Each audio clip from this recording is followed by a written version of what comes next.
yawwa da farko dai idan ka tashi ka shiga application ɗinka na haɗa bidiyon cartoon, yawwa ga guri nan ga hinan wannan ina ɗan zane ke nunawa, sai ka shige shi. Kana shiga yanzu na shige shi, yawwa ka gani za ka rike air ɗin nan. Ok, bara in dawo ba dai nuna ma dai gunde, idan bara in dawo baya nuna ma gunda za ka shiga. Yawwa ga shi nan wannan ɗan zan iya nuna gunnan, yawwa create new folder ɗin nan ko. Idan ka shige shi haka sai ka shiga can da kamar alamar media ɗin can gurin. Yawwa idan ka shiga, yawwa ga gunnan sai ka shiga nan gidaje ne, sai ka zaɓi gidan da kake so inda zaka abin da kasance a ciki.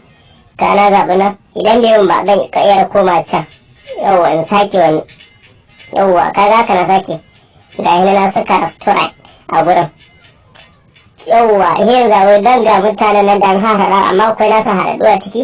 Yanzu bara in shiga yawwa na ɗauko gida abba gida na ɗora, kuma bara in ɗauko wani ga yawwa ga abin nan na zan ɗauko ga gawunan nan shi ma na ɗora a kai, ga abba gida ga gawunan. To idan zan fara magana ga gunda zan shiga nan, ga abba gida nan idan shi nake so fara magana haka ga shi nan. Idan abba gida ne yawwa ga sai shiga record, ga shi nan yanzu kaga ya fara ɗauka yake yi, yawwa.